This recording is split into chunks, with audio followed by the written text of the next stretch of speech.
But profit सल्लल्लाहु अलैहि वसल्लम सेड कि मौत को कसरत से याद करो।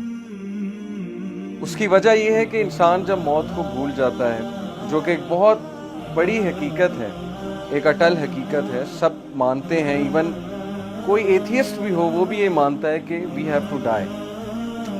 सो इस्लाम हमें बताता है कि जब हमारी मौत होती है तो क्या होता है हमारे साथ, रूह के साथ क्या होता है, कब्र में क्या होता है। तो कब्र के हवाले से इंशाल्लाह एक हदीस मैं आप सबसे शेयर करता हूँ। प्रॉफिट सल्लल्लाहु अलैहि वसल्लम सेड, बहुत लंबी हदीस है लेकिन मैं आपको वो बताऊंगा जो बेसिकली क्रक्स है उस हदीस का। इज़ा दखलल मय्यितुल क़ब्र, जब मैयत को कब्र में ले जाया जाता है, यानी जब रूह आसमानों पे जाती है, अल्लाह ताला से मिलती है। ये हदीस में आता है कि 7 आसमान चढ़ती है रूह, फिर अल्लाह ताला तक ले जाया जाता है, यानी अल्लाह को देखती नहीं है लेकिन अल्लाह की प्रेजेंस में पेश किया जाता है। और अल्लाह अगर उससे राजी है तो अल्लाह कहते हैं इसको ले जाओ, मैं इससे राजी हूँ। अगर अल्लाह नाखुश है, राजी नहीं है, तो फिर कहते हैं कि थ्रो हिम, इसको फेंक दो यहाँ से, और फिर ऊंचाई से उसको फेंका जाता है रूह को कब्र पर। तो जब मैयत को कब्र में लाया जाता है, यानी अब उसके सवाल जवाब शुरू होने वाले हैं। मुस्सिलत शम्सु इंदा गुरूबिहा, तो कब्र में उसको मैयत को सूरज गुरूब होता दिखाया जाता है।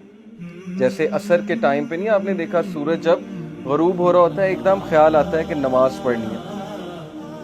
फयजलिसु यमसहु आइनैहि, तो वो अपनी आंखें मलता है, जैसे हम सोकर उठते हैं ना अपनी आंखें मलते हैं, तो वो अपनी आंखें मलता है और देखता है कि सूरज गुरूब हो रहा है।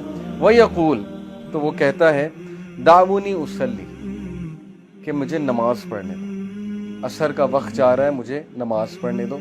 तो फरिश्ते मुस्कुरा कर कहते हैं कि वो टाइम ख़त्म हो चुका है, नमाज का टाइम अब ख़त्म है, अब नमाज नहीं पढ़नी, अब हिसाब किताब होगा। तो स्कॉलर्स ये हदीस कोट करके ये कहते हैं कि देखें, दिस शोज़ कि उस बंदे की प्रेफरेंस क्या थी, उसकी फ़िक्र क्या थी जब वो दुनिया में था। सूरज गुरूब होते ही उसे पहला ख्याल ये आया है कि मेरी नमाज ना रह जाए, कहीं असर की नमाज ना रह जाए, तो मैं असर की नमाज पढ़ लूँ, उसके बाद बातचीत करते हैं। यानी उसका कॉन्शियस अभी तक नमाज के अंदर है।